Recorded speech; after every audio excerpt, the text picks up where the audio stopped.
I'm not going to do any spoilers just in case anybody wants to go check it out. But it is a trigger warning. It definitely deals a lot with inappropriate behavior between adult men, more specifically, and child actors that were on the show.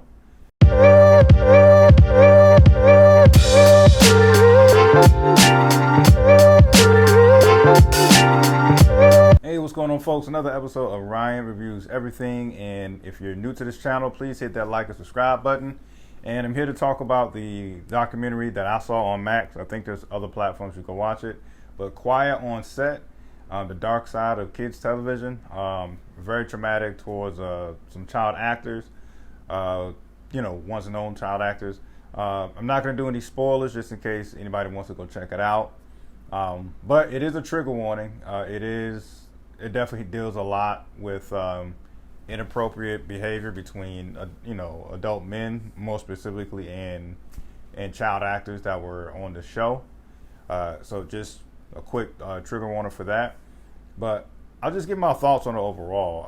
I initially went into this documentary series thinking it was going to be a mainly talk about or get a little deeper in terms of Dan Schneider, who was Nickelodeon's golden boy in terms of just being like the creative genius behind a good number of shows. But the more it gets into it, it was really about a few other individuals that worked with Schneider, Jason Handy, and Brian Peck. And the third guy, his name escapes me, but they briefly went through the third guy for like a span of like 30, 40 seconds.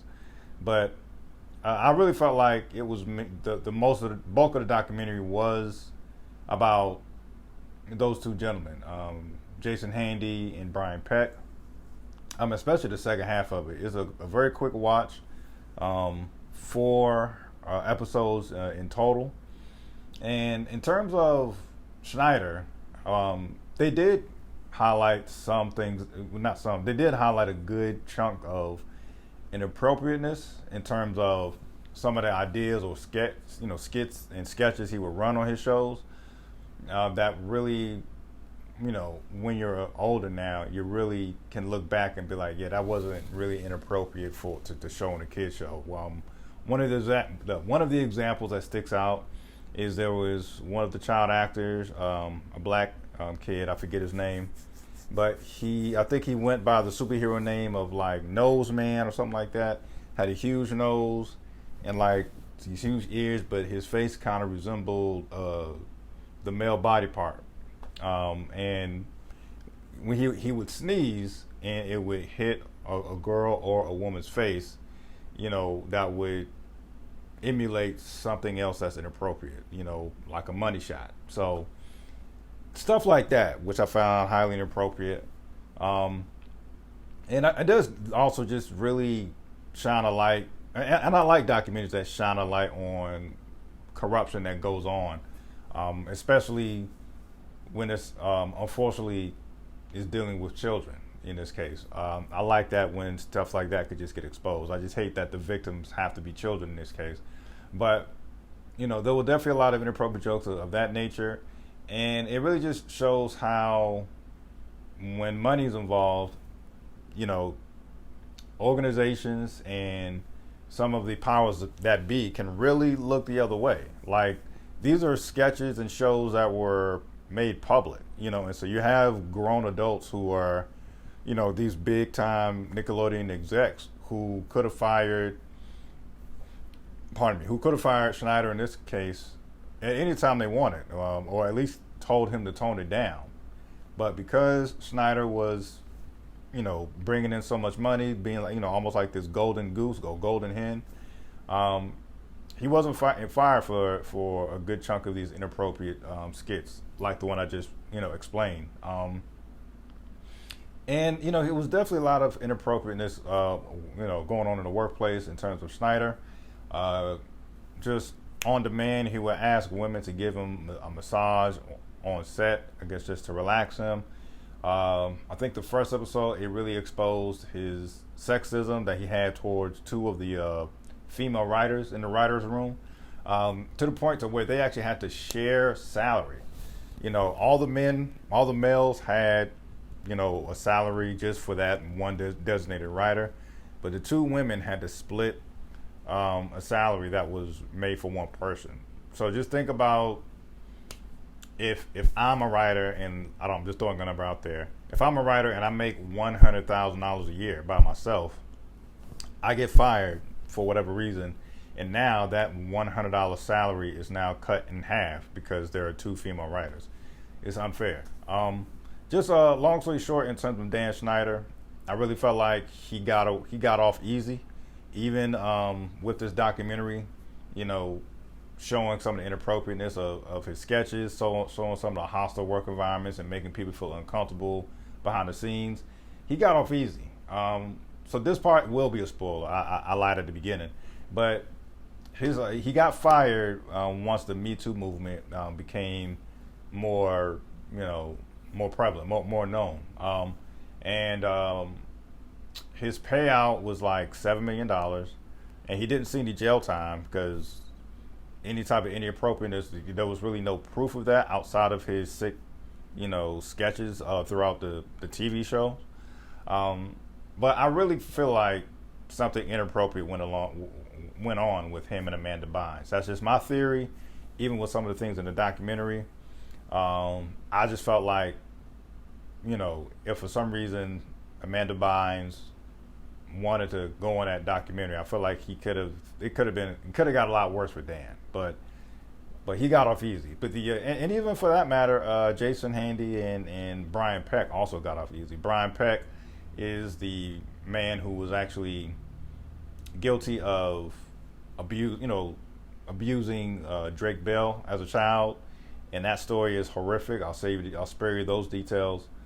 But his crime was 16 months, and after the 16 months, he, I think he did have to register as a sex offender. But even after he got out of jail, he turned right back around and was hired to work on The Sweet Life with Zach and Cody. So it just really shows you how people will tend to look the other way. That's how I look at it. Also, in terms of the parents, you got some of these parents who don't have any type of experience in Hollywood and show business, so they were just kind of blindly trusting the wrong individuals. And, in such case with Brian Peck, in such cases with Jason Handy, he was actually fired after sending inappropriate emails to little girls. I think the youngest, he sent a very, very inappropriate email to a 9-year-old girl. Once again, I'll spare the details. But yeah, they all got off easy. I think he just got fired. I can't even recall if Jason Handy received jail time or not. But Brian Peck, once again, abused Drake Bell, got 16 months in jail, turned right back around and was working on The Sweet Life with Zach and Cody. So, I think in hindsight, the parents, once again, were the ones who were also taken advantage of. They just were blindly trusting some people. And because of that, the parents who did speak up, the parents who were protective of their kid, they either got their child fired because they were being too involved, or these predators divided a wedge between parent and child, and in such case with Drake Bell. Drake's father was his manager. He was always there, keeping eyes length distance with his son, making sure nothing inappropriate happened. And whenever he spoke up, or whatever he was trying to make sure no funny business is going on with his son and any of the adults, a wedge was driven in between them, mainly manufactured by Brian Peck. And then that's once the father was out of the picture, the mother wasn't as hands-on, and then that's how the abuse happened. So I really feel like not all of Hollywood, but I feel it shows that there are definitely some dark times or very sick people in the Hollywood realm, and this documentary really shines a light on that. So if that type of stuff is a trigger warning for you, this documentary may not be for you. Otherwise, I thought it was brilliantly done, and my heart goes out to those people who are now adults, but my heart goes out to those child actors who all were vocal about how it messed them up growing up. So it definitely, I can understand how people can have a messed up adulthood after being exposed to so much in Hollywood as as child actors. I don't want to take up too much of your time. That's my opinion. That's my overview of it. Love it or hate it. Peace.